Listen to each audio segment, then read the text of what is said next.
Engkau Tuhan kami yang hidup, Allah yang maha kuasa, Allah yang maha besar, yang mengasihi kami. Kami bersyukur buat kasih-Mu yang besar, yang sudah menyelamatkan kami dari dosa kami. Kami bersyukur buat kemurahan-Mu Tuhan. Kami bersyukur buat kasih setia-Mu yang senantiasa Kau tunjukkan bagi kami, hingga kami boleh ada hari ini Tuhan. Semuanya karena kasih karunia-Mu. Terima kasih Tuhan. Malam hari ini kembali kami ada di hadirat-Mu, beribadah kepada-Mu, memuji menyembah Engkau Tuhan. Kami rindu hadirat-Mu, kami rindu lawatan-Mu Tuhan. Inilah kehidupan kami, inilah keberadaan kami umat-Mu Tuhan. Kami rindu senantiasa Engkau memperbaiki tingkah langkah kami, kepribadian kami, perangai kami, tabiat kami Tuhan. Engkau tahu, Engkau melihat yang tersembunyi bagimu. Itulah kerinduan kami Tuhan. Engkau tolongkan malam hari ini, layakkan kami di hadirat-Mu dengan darah yang sudah menyucikan kami Tuhan. Berapi kami semuanya untuk beribadah menyenangkan hati-Mu hari ini. Terlebih kami hamba-hamba-Mu yang percaya akan melayani, mulai dari pemimpin puji-pujian, para pemain musik, operator, LCD proyektor. Nyata kuasa urapan-Mu bagi kami Tuhan. Terlebih hamba-Mu yang Tuhan percaya akan menyampaikan firman Tuhan di tengah-tengah kami. Engkau juga berkarya menyatakan kasih-Mu kepada kami lewat lidah bibir mulut hamba-Mu Tuhan. Kau nyatakan kuasa-Mu, urapi hamba-Mu, perlengkapi hamba-Mu Tuhan. Terima kasih Bapa di surga. Saudara-saudara kami dalam perjalanan menuju tempat ini juga Tuhan tolong untuk bersama-sama kami beribadah kepada Tuhan. Saudara-saudara kami berhalangan datang, Engkau juga menolong mereka dalam segala pergumulan kesusahan mereka. Engkau hadir, yang sakit Engkau sembuhkan, yang lemah Tuhan kuatkan. Juga lingkungan kami Kau berkati dengan sukacita, dengan damai sejahtera. Terima kasih Bapa di surga. Kami bersyukur Tuhan, biarlah ibadah kami ini berkenan kepada Tuhan. Segala kuasa iblis, kuasa setan, kuasa kegelapan, roh-roh jahat darah yang mencoba mengganggu kami untuk beribadah, kami patahkan, hancurkan kuasanya dalam nama Yesus. Lenyaplah darah Yesus. Terima kasih Bapa di surga. Segala pujian dan hormat dan kemuliaan hanya bagi-Mu. Di dalam nama Tuhan Yesus kami berdoa dan bersyukur. Kami perlaskan ibadah kami hari ini. Haleluya, bersama kita katakan amin. Puji Tuhan, kami persilakan duduk. Haleluya, dan bersyukur buat kebaikan Tuhan, buat kemurahan Tuhan, di mana pada malam hari ini kembali kita boleh datang di hadirat-Nya untuk menunjukkan kesetiaan kita kepada-Nya, untuk menunjukkan hati kita, kerinduan kita, cinta kita kepada Tuhan. Biarlah juga Tuhan meresponi kita dengan kasih-Nya, menolong kita, menguatkan kita, menghibur kita. Kami sampaikan salam dan sejahtera dalam nama Tuhan Yesus bagi kita semuanya. Salam.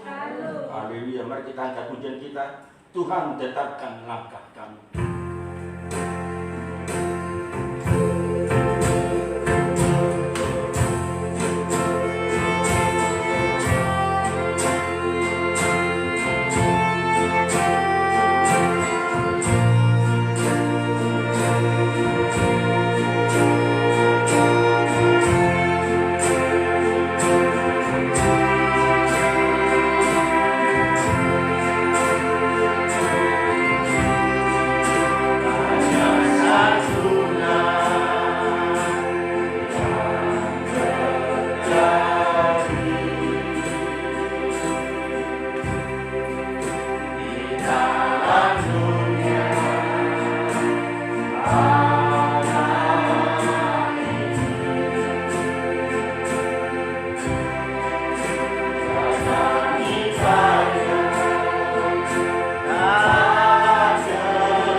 kita disertai oleh Tuhan.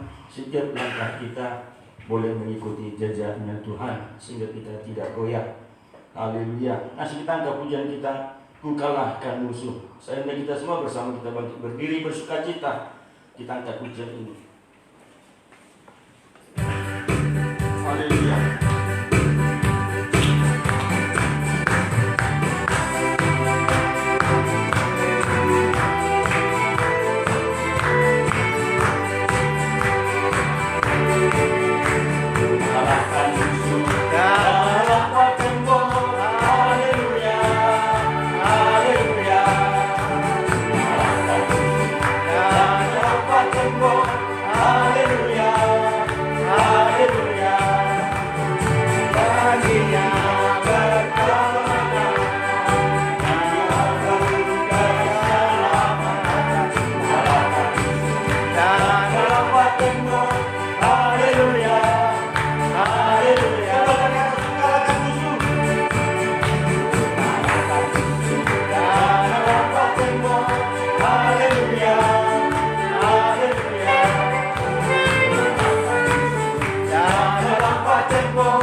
Berkemenangan dan kita boleh memuji memuliakan Tuhan.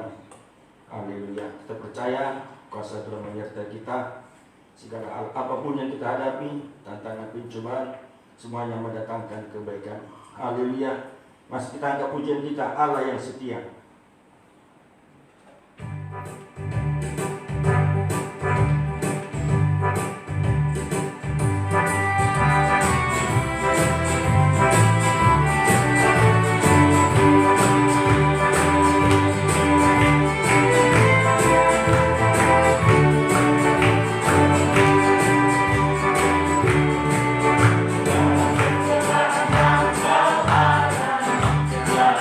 Tuhan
hati kita bagaikan tanah yang subur, agar benih firman Tuhan boleh bertumbuh. Haleluya. Saya dan kita semua bersama kita bantu berdiri. Tangkap pujian kita, Yesus yang termulia.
hadir dalam setiap kehidupan kami, sehingga malam hari ini Tuhan, kalau kami hadir di tempat ini semua bukan karena gagah dan kuat kami, tapi karena semua kemurahan-Mu Bapa yang Kau beri kepada kami.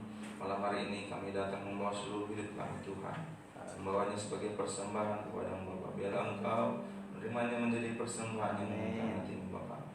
Sesaat lagi Tuhan kami akan belajar dari firman-Mu Bapa. Biarlah Engkau rapi kami, Engkau bukakan pikiran kami, sehingga kami boleh mengerti dari apa yang kami pelajari pada malam hari ini Bapa. Terima kasih Bapa.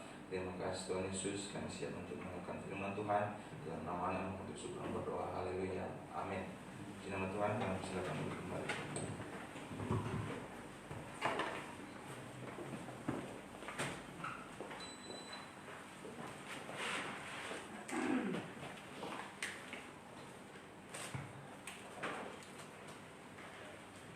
Puji nama Tuhan, kembali saya menyampaikan salam sejahtera yang nama Tuhan Kristus. Shalom. Puji nama Tuhan, kita sungguh selalu bersyukur dalam setiap hidup kita masih bisa menikmati segala sesuatu yang Tuhan berikan. Walaupun dalam situasi yang sulit, kita yakin dan percaya bahwa ada sesuatu yang Tuhan inginkan di dalamnya. Di balik kesulitan kita, di balik kekurangan kita, di balik setiap pergumulan kita, Tuhan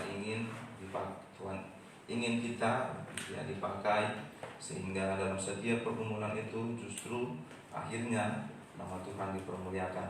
Minggu lalu kita belajar bagaimana Raja Daud menghadapi serentetan permasalahan yang sungguh banyak. Andai kita di posisi Daud mungkin susah untuk kita lewati, tetapi Raja Daud menuliskan dalam nyanyiannya, ia katakan ia mampu tidur, ia mampu bangun, karena dia punya keyakinan bahwa Tuhanlah yang menolong dia. Nah, kita hari ini begitu ya, segitu banyak persoalan di era kita sekarang ini, terkhusus di masa-masa pandemi ini. Jadi banyak hal yang tidak kita ketahui di kemudian hari, tetapi satu hal yang kita yakini bahwa Tuhan menolong kita.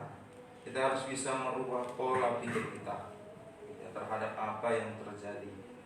Satu contoh lagi, Abraham, Abraham sangat jelas, ayat mencatat bahwa dia sanggup merubah pola pikir.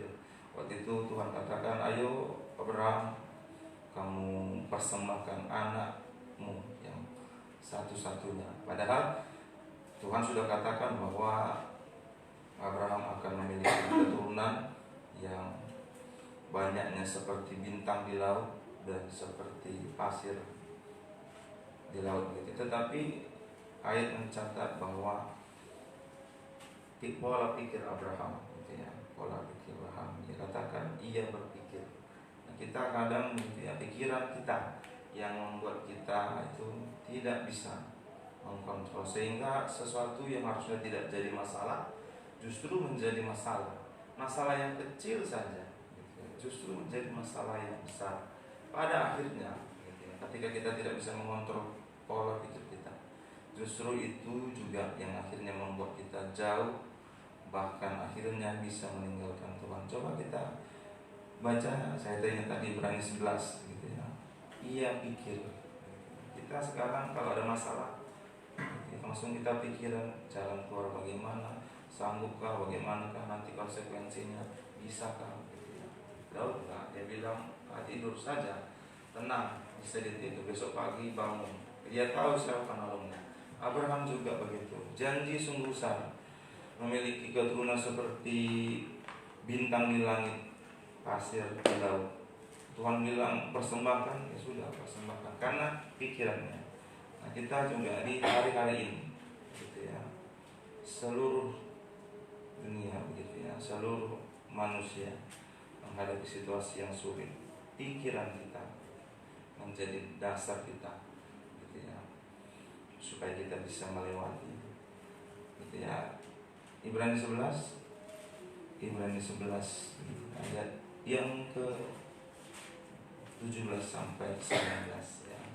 Kita ulang sebentar supaya kita bisa dikuatkan lagi menghadapi situasi yang kurang baik di masa-masa ini. Ibrani 11 ayat 17, 18 dan 19 sama-sama kita baca. 1, 2, 3 ya. Karena iman maka Abraham tak kala ia dicobai mempersembahkan Ishak, ia yang telah menerima janji itu rela mempersembahkan anaknya yang tunggal, walaupun kepadanya telah dikatakan, keturunan yang berasal dari Ishaklah yang akan disebut keturunanmu. Karena ia berpikir bahwa Allah berkuasa membangkitkan orang-orang sekalipun dari antara orang-orang itu, dan dari sana ia seakan-akan telah menerimanya kembali. Ayat ini sungguh menguatkan kita karena ia berpikir bahwa Allah berkuasa membangkitkan orang-orang sekalipun dari antara orang mati. Kita juga harus kita tanamkan di hati dan pikiran kita. Ketika ada permasalahan yang mungkin berat sekali bagi kita, ayo kita langsung pikir Tuhan pasti menolong kita, sehingga akhirnya kita bisa melewati dan mengurangi beban atau pikiran kita. Malam hari ini sebelum kita datang berdoa kepada Tuhan, kita akan belajar dari sebuah doa. Ya, tadi hanya mengingatkan kembali, kita akan belajar dari doa orang Israel. Dalam kitab Hakim-Hakim pasal yang ke-10, doa yang didengar Tuhan melunakkan hati Tuhan, gitu ya. Dalam hidup kita tentu doa yang menjadi salah satu atau satu-satunya komunikasi kita kepada Tuhan, gitu ya. Tetapi dalam doa tentu sering sekali sudah kita pelajari beberapa kali, banyak doa yang justru salah, gitu ya. Justru doa itu ada yang berbau kesombongan, yang kita sudah pelajari seperti itu, ada doa-doa orang munafik. Tetapi malam hari ini kita belajar dari kitab Hakim-Hakim bangsa Israel itu melunakkan hati Tuhan dengan doanya, gitu ya. Dalam Hakim-Hakim pasal 10 kita belajar malam hari ini, dimulai dari kita baca nanti dimulai dari ayat yang ke-6 dan ayat sampai ayat yang ke-16, gitu ya. Dalam Hakim-Hakim 10 ayat 6 sampai 17 ini menceritakan bagaimana bangsa Israel ditindas oleh Bani Amon dan orang-orang Filistin, gitu ya. Karena bangsa ini berbuat jahat di mata Tuhan. Kalau dilihat dari struktur penulisan kitab Hakim-Hakim ini menceritakan tentang bagaimana pola kerohanian bangsa Israel itu, gitu ya. Ketika mereka berbuat dosa, Tuhan hukum, gitu ya. Mereka berseru, Tuhan tolong. Setelah itu lupa, berbuat dosa lagi. Siklusnya seperti itu, jatuh, bangun, berbuat dosa saja. Tetapi yang kita pelajari bahwa dalam setiap situasi apapun, bangsa Israel ketika mereka berseru kepada Tuhan, Tuhan menolong, asal mereka mau bertobat. Hari ini kita baca ini menjadi renungan kita malam hari ini. Ketika kita dalam persoalan, ketika kita dalam hal yang tidak baik, ketika kita berseru kepada Tuhan dalam situasi apapun kita, Tuhan tak pernah meninggalkan kita. Walaupun dalam keadaan kita sedang berdosa, tetapi Tuhan inginkan kita untuk menyelesaikannya. Kita baca pasal 10 ayat 6 sampai ayat 9 saja dahulu. Mari kalau sudah menemukan kita baca bersama-sama. Hakim-Hakim 10 ayat 6 sampai ayat ke-9. 1, 2, 3 ya. Orang Israel itu melakukan pula apa yang jahat di mata Tuhan.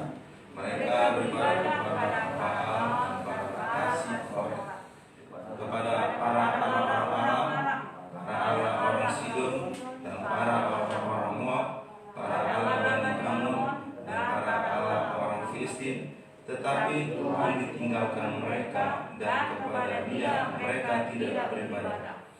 Lalu bangkitlah murka Tuhan terhadap orang Israel, dan Dia menyerahkan mereka ke dalam tangan orang Filistin dan Bani Amon. Dalam tahun itu juga orang Israel ditindas dan diinjak mereka. 18 tahun lamanya mereka melakukan demikian semua orang Israel yang di seberang sungai Yordan di tanah orang Amori yang di Gilead. Dan Bani Amon pun menyeberangi sungai Yordan untuk berperang melawan suku Yehuda, suku Benjamin, dan keturunan Efraim, sehingga orang Israel sangat terdesak. Ya, yang kita baca dari dulu. Lihat bangsa ini, begitu ya, menghadapi situasi ditindas sampai 18 tahun. Alasannya mengapa? Alasannya karena bangsa ini meninggalkan Tuhan. Mereka berbuat jahat, menyembah para Baal, dewa-dewa Allah-Allah lain. Padahal bangsa ini sungguh sudah melihat perbuatan Tuhan dalam hidup mereka. Mereka punya hukum Taurat, mereka punya Taurat, gitu ya. Mereka punya imam-imam, tetapi mereka tetap meninggalkan Tuhan. Ini gambaran anak-anak Tuhan di masa yang sekarang ini. Melihat banyak perbuatan Tuhan, melihat banyak kebaikan Tuhan mujizat dalam hidup, gitu ya. Tetapi dalam situasi yang enak sedikit, ya, sudah langsung tinggalkan Tuhan, mengikuti Allah orang lain, yang padahal jelas sekali bahwa Allah-Allah orang lain itu, bangsa-bangsa lain itu tidak bisa melakukan apa-apa. Tetapi karena di situ namanya tren, trennya orang-orang di sana menyembah Tuhan yang terlihat, gitu ya, dalam bentuk wujud patung. Bangsa ini akhirnya juga ikut, sehingga pada akhirnya Tuhan menyerahkan mereka kepada bangsa Filistin dan bangsa Amon. Nah, ini koreksi juga buat kita malam hari ini, gitu ya.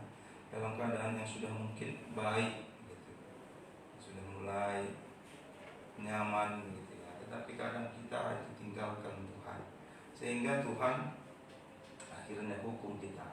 Bukan karena Tuhan membenci kita, atau bukan karena Tuhan ingin memusnahkan kita, tetapi supaya kita itu berbalik kepada Tuhan. Permasalahan yang terjadi, ya, dalam hidup kita dari ayat yang kita pelajari ini, yang pertama itu satu, karena kesalahan kita, ya, sudah tahu salah kita lakukan, ya, salah itu ikut Allah lain, tetapi tetap. Kemudian yang kedua, kesalahan atau persoalan yang terjadi dalam hidup kita itu mungkin terjadi akibat kita, ya, ingin dibentuk Tuhan, ya, dari pengalaman yang terjadi dalam hidup kita. Dari sini bangsa Israel, kalau kita baca nanti ayat 10 sampai ayat 17, akhirnya ketika mereka ditindas, mereka akhirnya menyadari apa yang terjadi dalam hidup mereka. Mereka menyadari mereka berdosa dan mereka berusaha untuk melunakkan hati Tuhan. Kita pelajari doa mereka, gitu ya. Doa mereka, doa yang didengar Tuhan, karena mereka melunakkan hati Tuhan. Kita baca ayat 10 sampai ayat yang ke-16. Mari Hakim 10 ayat 10 sampai ayat yang ke-16. 1, 2, 3 ya. Lalu berserulah orang Israel kepada Tuhan, katanya, kami telah berbuat dosa terhadap Engkau, sebab kami telah meninggalkan Allah kami, lalu beribadah kepada para Baal. Tetapi firman Tuhan kepada orang Israel, bukankah Aku yang telah menyelamatkan kamu dari antara orang Mesir, orang Amori, Bani Amon, orang Filistin, orang Sidon, suku Amalek, dan suku Maon yang menindas kamu ketika kamu berseru kepadaku, tetapi kamu telah meninggalkan Aku dan beribadah kepada Allah lain. Sebab itu Aku tidak akan menyelamatkan kamu lagi. Pergi sajalah berseru kepada para Allah lain telah kamu pilih itu, biarlah mereka yang menyelamatkan kamu pada waktu kamu terdesak. Kata orang Israel kepada Tuhan, kami telah berbuat dosa, lakukanlah kepada kami segala yang baik di mata-Mu. Hanya tolonglah kiranya kami sekarang ini. Dan mereka menjauhkan para Allah asing dari tengah-tengah mereka, lalu mereka beribadah kepada Tuhan. Maka Tuhan tidak dapat lagi menahan hatinya melihat kesukaran mereka. Ya, Tuhan itu sungguh sangat mengasihi manusia. Kita baca dari yang terakhir bahwa ketika berbalik, akhirnya Tuhan tidak tahan lagi melihat kesukaran bangsa Israel dan menolong mereka. Yang kita pelajari malam hari ini, apa yang kita pelajari dari doa mereka? Yang pertama, doa orang Israel ini doa yang disertai dengan doa pengakuan dosa. Dari peristiwa yang terjadi dalam hidup mereka, di 18 tahun mereka ditindas akibat kesalahan mereka. Akhirnya mereka menyadari apa yang mereka lakukan itu adalah dosa, dan mereka mengakui dosa kepada Tuhan. Mereka katakan, kami telah berbuat dosa terhadap Engkau, sebab kami telah meninggalkan Allah kami lalu beribadah kepada para Baal. Jadi doa yang didasari atas pengakuan dosa, artinya doa yang didengar Tuhan. Nah, kita juga dalam kehidupan kita sehari-hari, ketika kita berdosa, ada permasalahan yang terjadi begitu ya. Saya selalu ingat itu ketika kami di rumah gitu ya, kalau kecil gitu, sampai sekarang juga kalau ada yang sakit atau ada permasalahan gitu, orang tua pasti katakan gitu, ayo koreksi dulu, ada dosa minta maaf sama Tuhan. Ya, ini yang terjadi juga buat bangsa Israel. Kita juga ketika kita menghadapi permasalahan dalam hidup kita, koreksi diri kita. Mungkin Tuhan sedang hukum kita melalui peristiwa yang terjadi, bukan karena Tuhan ingin merencanakan yang buruk kepada kita, tetapi Tuhan ingin supaya kita itu berbalik dan lebih dekat kepada Tuhan. Mengakui dosa itu bukan soal kita lemah atau kita kalah gitu ya, tetapi pengakuan dosa itu sebuah komitmen ya, sebuah komitmen supaya kita didamaikan dari dosa kita oleh pengorbanan Tuhan Yesus. Tuhan kita adil, Dia setia. Ketika kita mengaku dosa, Tuhan ampuni kita. Kita baca dalam 1 Yohanes 1 ayat 9, ayat yang sudah sangat kita hafal, tapi tidak mengapa kita lebih mengingat lagi ketika kita ada permasalahan yang pertama sekali kita lakukan, kita mohon ampun kepada Tuhan, menyadari, dicari sampai dapat akarnya apa. Bangsa ini tahu bahwa mereka dihukum Tuhan karena mereka sudah meninggalkan Tuhan. 1 Yohanes 1 ayat yang ke-9. Mari kita baca bersama 1 Yohanes 1 ayat 9. 1, 2, 3 ya. Jika kita mengaku dosa kita, maka Ia adalah setia dan adil, sehingga Ia akan mengampuni segala dosa kita dan menyucikan kita dari segala kejahatan. Jadi mengaku dosa itu bukan sesuatu hal yang tidak baik, tetapi sesuatu komitmen yang membuat kita justru diperdamaikan dengan Tuhan. Dalam kitab Yesaya itu juga mengatakan, kenapa berkat itu terhalang? Karena dosa dan kejahatan kita. Makanya Tuhan hadir, Tuhan turun memperdamaikan kita melalui darahnya di kayu salib. Berbeda dengan Adam dan Hawa. Mereka tahu kesalahan mereka. Mereka memakan pohon larangan. Tetapi kalau kita ingat dalam peristiwa itu, Adam Hawa saling melempar kesalahan. Pada akhirnya bukan didamaikan, justru mereka harus menanggung akibat yang sangat pahit. Mereka harus dikeluarkan dari Taman Eden. Nah, kita juga hari ini ya, ada permasalahan kita, apapun itu besar kecil, ayo kita koreksi. Mungkin ada sesuatu yang harus diperdamaikan dengan Tuhan. Kemudian yang kedua, doa orang Israel tadi disertai dengan iman bahwa Tuhan itu melakukan yang terbaik. Ya, tadi katakan, lakukanlah kepada kami apa yang terbaik, apa yang baik di pemandangan. Coba kita ulangi Hakim-Hakim 10 ayat 15. Nah, kita juga dalam doa kita gitu ya, kita harus serahkan sama Tuhan. Kita harus percaya dengan teguh bahwa Tuhan yang melakukan yang terbaik. Walau memang bagi kita nggak enak, ya, nggak cocok di hati kita apa yang Tuhan inginkan. Tetapi bangsa ini tadi dipelajari, ya katakan, lakukanlah kepada kami segala yang baik di matamu, di matanya Tuhan, bukan di mata kita. Sering sekali dalam doa kita maunya Tuhan yang ikut kita, bukan kita yang ikut Tuhan. Maunya semua sesuai dengan rencana dan yang kita inginkan, sehingga pada akhirnya tidak sesuai dengan kita. Nah, mulai cari jalan lain. Yang kedua, doa yang disertai dengan rasa percaya bahwa Tuhan melakukan yang terbaik. Kita baca ayat yang ke-15 tadi. 1, 2, 3, ya. Kata orang Israel kepada Tuhan, kami telah berbuat dosa, lakukanlah kepada kami segala yang baik di matamu. Hanya tolonglah kiranya kami sekarang. Yesus dalam ayat ini sungguh dijelaskan bahwa bangsa itu memang sudah menyerahkan segala sesuatu sama Tuhan. Tidak ada lagi yang bisa menolong, karena Tuhan sudah katakan tadi, dulu aku yang melepaskan kamu dari bangsa Filistin, dari orang Amori, dari orang Sidon, gitu ya. Tetapi sekarang kau tinggalkan. Ayo minta tolong sama mereka.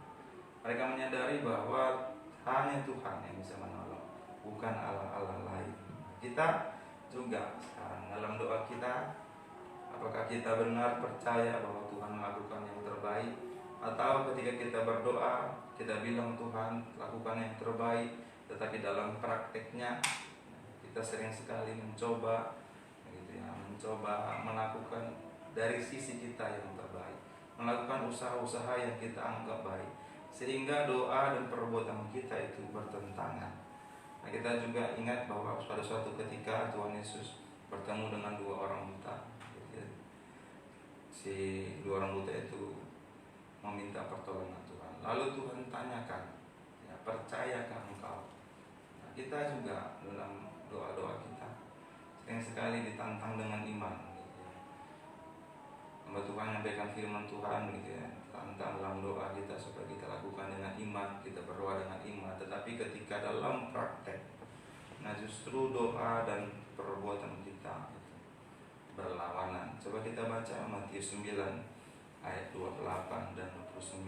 Ketika kita sudah katakan, Tuhan, aku percaya, ayo kita praktekkan, bukan gitu ya. Justru doa kita itu berbanding terbalik dengan apa yang kita lakukan. Kita percaya Tuhan lakukan yang terbaik, tetapi justru kita dalam praktek hidup kita meragukan apa yang Tuhan rencanakan dalam hidup kita. Kita tahu firman Tuhan, kita hafal bahwa Tuhan itu merencanakan sesuatu yang baik untuk kita, tetapi permasalahan sedikit saja sudah menggoncang hidup kita, sehingga kita kadang ya kendor iman, bahkan mencoba cara jalan yang tidak baik menurut pandangan Tuhan.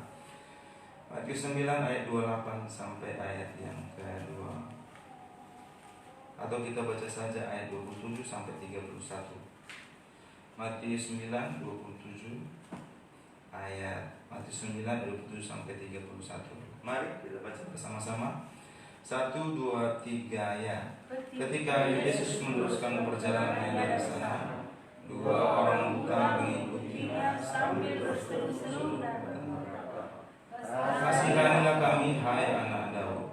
Setelah Yesus masuk ke dalam sebuah rumah, datanglah 2 orang buta itu kepadanya, dan Yesus berkata kepada mereka, percayakah kamu bahwa aku dapat melakukannya? Mereka menjawab, ya Tuhan, kami percaya. Lalu Yesus menjamak mata mereka sambil berkata, jadilah kepadamu menurut imanmu.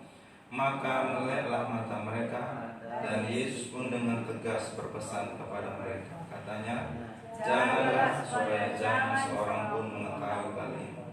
Tetapi mereka keluar dan memasukkan dia ke seluruh daerah itu. Ketika kita mendengarkan firman Tuhan, kita percaya. Tetapi dalam hidup kita sering kita lakukan ini, gitu ya, berbanding terbalik dengan apa yang kita imani, gitu, kita doakan. Dalam ayat ini mencatat bahwa ketika itu Tuhan tanyakan, percayakah kamu, gitu, bahwa aku dapat melakukannya? Mereka menjawab, aku percaya. Nah, Tuhan katakan, jadi seperti imanmu. Nah, kita juga dalam hidup kita sehari-hari, ya, sesuatu yang akan terjadi ya, besar, gitu, tergantung dari apa yang kita percaya. Kalau kita percaya Tuhan sanggup melepaskan kita dari persoalan hidup kita, tentu pasti lepas. Nah, seperti Daud lalu kita pelajari juga, Daud percaya bahwa yang lalu-lalu Tuhan lepaskan dia dari singa dan beruang. Hari ini juga dia percaya Tuhan lepaskan dia dari Goliat. Benar yang terjadi. Nah, kita malam hari ini dalam doa kita percayai bahwa Tuhan sanggup melakukannya, terlebih lagi dalam praktek kehidupan kita. Yang ketiga, tadi yang pertama doa disertai dengan pengakuan dosa, mereka mengakui dosa. Kemudian yang kedua, doa yang disertai dengan iman bahwa Tuhan melakukan yang terbaik menurut pemandangan Tuhan, bukan menurut kita. Kemudian yang ketiga, doa yang disertai dan percaya bahwa Tuhan yang sanggup menolong. Jadi mereka tadi katakan, hanya Tuhan saja yang menolong. Padahal dalam hidup mereka ada dewa-dewa Amori, ada dewa orang Sidon, ada dewa orang Filistin. Tetapi mereka sudah sadari dan mereka mengampuni, minta ampun kepada Tuhan atas kesalahan mereka. Dan mereka akhirnya katakan bahwa hanya Tuhan yang sanggup menolong mereka. Belajar dari pengalaman. Kita juga dalam doa kita justru harusnya kita dalam ikutan kita kepada Tuhan, gitu ya. Tentu saya dan seluruh masing-masing sudah mengalami gitu ya, pertemuan pribadi dengan Tuhan, sudah merasakan berkali-kali mukjizat yang terjadi dalam hidup kita. Nah, jadi kalau ada permasalahan sedikit saja, harusnya tidak usah diperbesar, pasti selesai. Kemarin itu memang sungguh saya sangat dikuatkan Tuhan gitu ya, saya belajar tentang Mazmur 3. Begitu banyak persoalan, Daud bisa tidur. Kami seperti kami anak-anak muda gitu ya, justru yang ditakutkan masa depan. Terutama saya juga sudah umur 30 tahun. Nah, sudah banyak pertanyaan yang paling dibenci itu kapan menikah. Nah, itu sungguh sangat berat dijawab gitu ya. Mau seperti ini nggak bisa, mau seperti ini nggak bisa. Ditambah banyak hal lagi gitu ya. Tetapi belajar permasalahan apapun yang terjadi tetap bisa tidur. Kenapa? Bukan karena nggak dipikirkan, atau bukan karena kita nggak open dengan apa yang terjadi dalam hidup ini. Atau kalau kadang kita pikir, kapan enggak ada pikiran nggak ada, kau pikirkan hari esok. Gitu ya. Tuhan katakan kesusahan sehari cukup sehari. Nah kita kan kadang enggak, kesusahan 1 tahun kita pikirkan, 20 tahun kita pikirkan, yang mananya anak ini nanti, yang mana ini nanti. Padahal jelas sekali Tuhan katakan kesusahan sehari cukup sehari. Nah, itu bangsa ini juga tadi, mereka pada akhirnya menyadari bahwa Tuhan yang menolong. Nah kalau kita dalam hidup kita gitu ya, ada sedikit masalah, terus langsung kita down begitu, padahal sudah ada gitu, pengalaman dengan Tuhan tolong. Nah, artinya kita dipertanyakan iman kita di mana. Gitu ya. Mungkin lemah. Kalau segera lemah, ayo cas. Gitu. Kita harus datang sujud kepada Tuhan. Kita baca Hakim 10 tadi ayat 15 kembali. Dia katakan, Tuhan, hanya Tuhan saja yang bisa menolong. Gitu ya. Mereka menyadari, padahal Tuhan katakan tadi, sudah kamu minta tolong saja sama Tuhanmu yang lain itu, yang pada mereka kamu menyembah. Ada banyak tadi dikatakan, ya, ada banyak dikatakan dewa-dewa mereka. Nah kita juga itu kadang-kadang ya, banyak yang kita anggap bisa menolong kita, saudara kah, gitu ya, teman kah, harta kita kah, gitu ya, kekuatan kita, kepintaran kita kah, mampu menolong kita, yang selama ini kita dewa-dewa akan bisa menyelamatkan kita. Tetapi toh pada akhirnya Tuhan yang menolong. Kita baca, kita ulangi ayat yang ke-14. Ini jawaban Tuhan atas seruan mereka. 14 dan 15. 1, 2, 3 ya. Pergi sajalah berseru kepada para Allah yang kamu itu. Biar mereka yang menyelamatkan kamu pada waktu kamu terdesak. Kata orang Israel kepada Tuhan, kami telah berbuat dosa. Lakukanlah kepada kami segala yang baik di matamu. Hanya tolonglah kiranya kami sekarang ini. Gitu ya. Nah, mereka menyadari gitu ya, bahwa dari pengalaman hidup mereka, bahwa waktu-waktu lalu Tuhan tolong mereka. Mereka menyadari mereka salah, bahwa selama ini mereka menganggap Allah lain begitu menolong mereka. Tetapi mereka datang dengan hati, mereka minta tolong. Dan pada akhirnya ayat mencatat Tuhan akhirnya luluh gitu ya, sehingga mereka ditolong oleh Tuhan. Kemudian yang terakhir, doa disertai dengan ibadah kepada Tuhan. Ayat yang ke-16 kita baca, bagian dari yang terakhir, ayat yang ke-16. Mari 1, 2, 3 dan mereka menjauhkan para Allah asing dari tengah-tengah mereka lalu mereka beribadah kepada Tuhan, maka Tuhan tidak dapat lagi menahan hatinya melihat kesukaran mereka. Dengan tekanan yang hadir dalam hidup mereka, dengan ada permasalahan, pada akhirnya mereka menyadari bahwa beribadah kepada Tuhan itu adalah tempat terbaik, sehingga mereka dalam ayat mencatat mereka akhirnya menjauhkan semua para Allah-Allah asing dari antara mereka. Nah, kita juga dengan kesulitan, penderitaan itu akan menyadarkan kita bahwa kita butuh Tuhan, bahwa kita ini nggak bisa jalan sendiri. Kita memang butuh Tuhan dalam hidup kita. Kita ingat juga beberapa minggu lalu kita pelajari Musa katakan kepada Tuhan, kalau tidak Tuhan yang pimpin, mereka tidak berjalan. Nah, kita juga ya, dalam doa-doa kita banyak persoalan. Gitu, ayat sudah mencatat juga Alkitab tidak pernah salah dalam menulis segala sesuatu. Kesudahan segala sesuatu sudah dekat. Jangan kita pikir nanti tahun depan selesai pandemi selesainya. Justru semakin banyak. Supaya apa? Supaya kita semakin dekat dengan Tuhan. Saat-saat seperti ini sebaiknya baik kita ya, sungguh-sungguh mendekatkan diri kepada Tuhan, ya, melayani Tuhan dengan sungguh-sungguh, sehingga kita bisa mendapat bagian yang indah dalam Tuhan.